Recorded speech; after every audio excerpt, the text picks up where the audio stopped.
comes to paying for college, a lot of people know to check tuition, room and board, maybe you looked into those meal plans.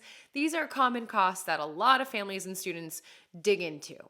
However, there are tons of hidden expenses when it comes to college. In this video, I want to share 8 college expenses that you may have overlooked but should not be, and you want to make sure that they are included in the budget. Now make sure you hit subscribe because every week we release a new strategy to help your family work towards that debt-free degree. So hopefully avoiding even having to pay for these hidden expenses. Hey there, my name is Jocelyn Pearson, founder of the Scholarship System and Debt-Free Degree Lab, where we redefine paying for college to help families build strong financial futures rather than ones buried in debt.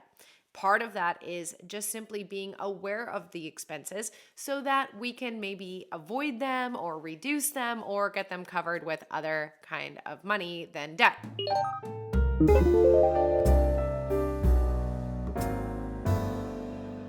So let's go ahead and dive in. So again, tuition, room and board, these are costs that are pretty present on the websites. A lot of people know to look into these, but not all expenses are so obvious or even put on the brochures or out there on the public information. When this happens, your student may underestimate how much they need in order to be able to graduate debt-free or to pay for college. So we want to try to avoid this. And I have to say that even students that are very on top of this or parents that are very on top of this fall victim to this. In fact, I would consider myself pretty on top of it when I was in school. And even I was surprised by a few $100 fee that I had no idea was coming my way. Now, when you're thinking a few $100 times, 8 semesters, that adds up. So learning about these hidden costs, it's critical. And then we can work on scholarships to help pay for it. So if you want to learn how to secure scholarships for all of these fees, you can check out my free training. We'll link to it in the description and somewhere here on the screen. But that said, I do have 2 other YouTube videos that can go along with this one. So I do want to point those out. One is budgeting for teens. So this is a guide for parents on how to create this budget with teens and how to have this conversation. So do check that out after this.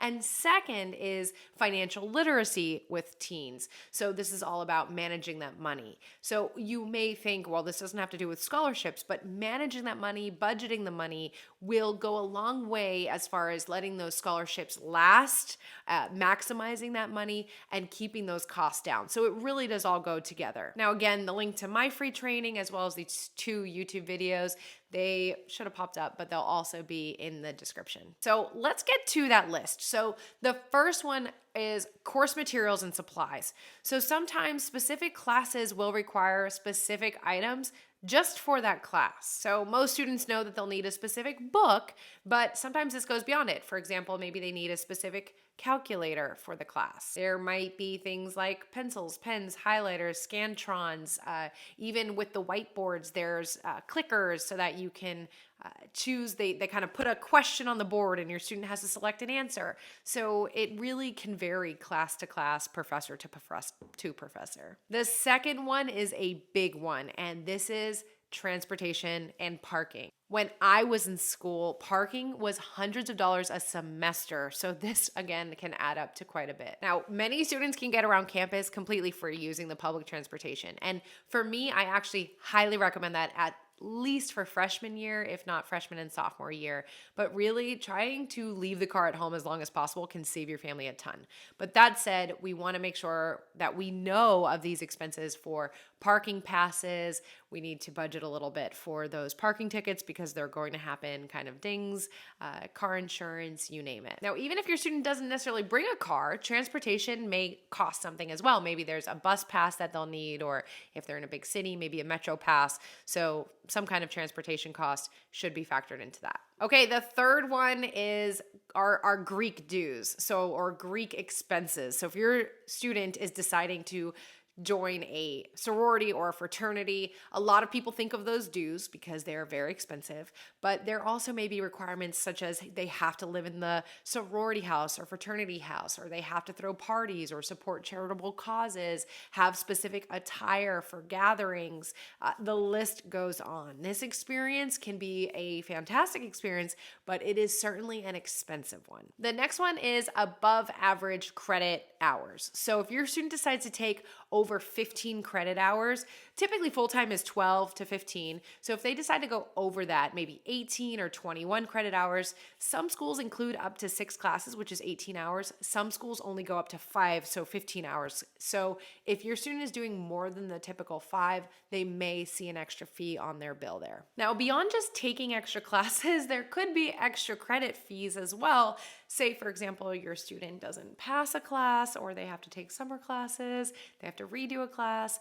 This might add on to those expenses as well. Now, the next category are non-course related fees, and these are where the money can really add up.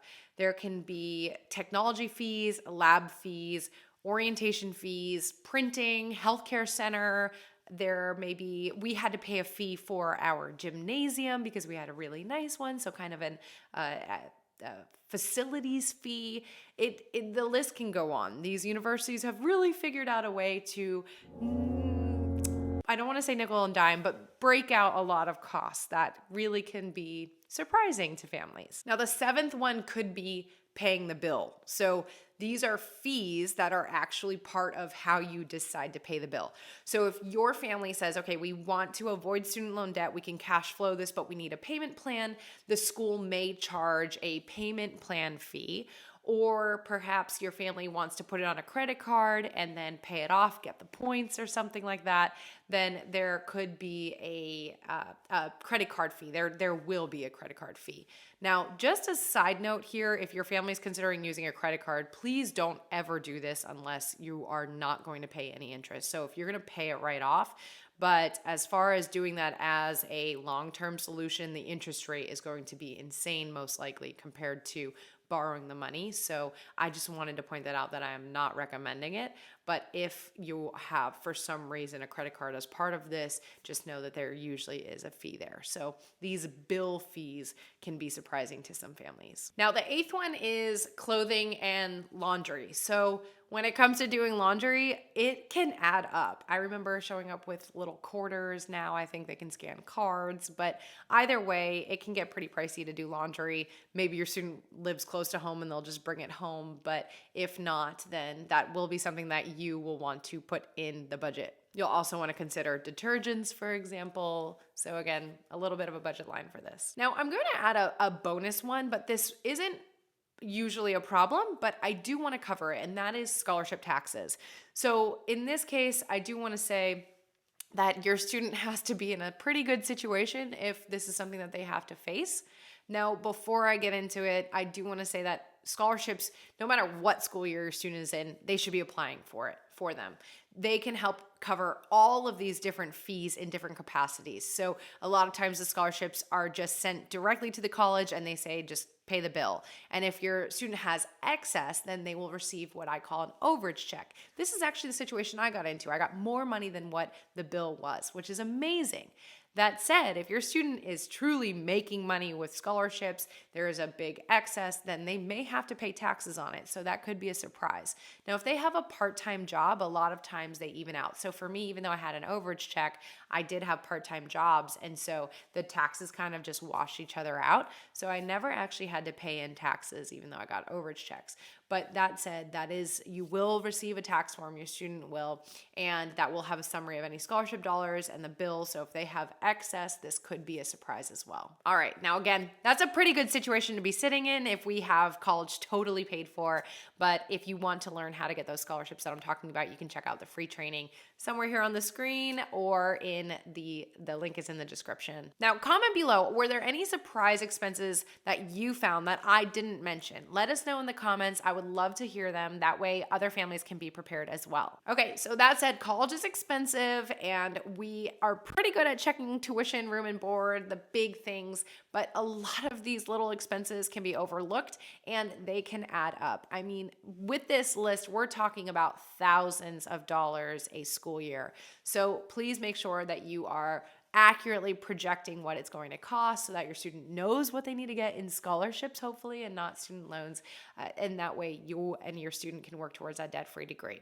All right, again, make sure you hit subscribe because every week we have a new strategy to help you pay for these expenses, and I will see you in the next video.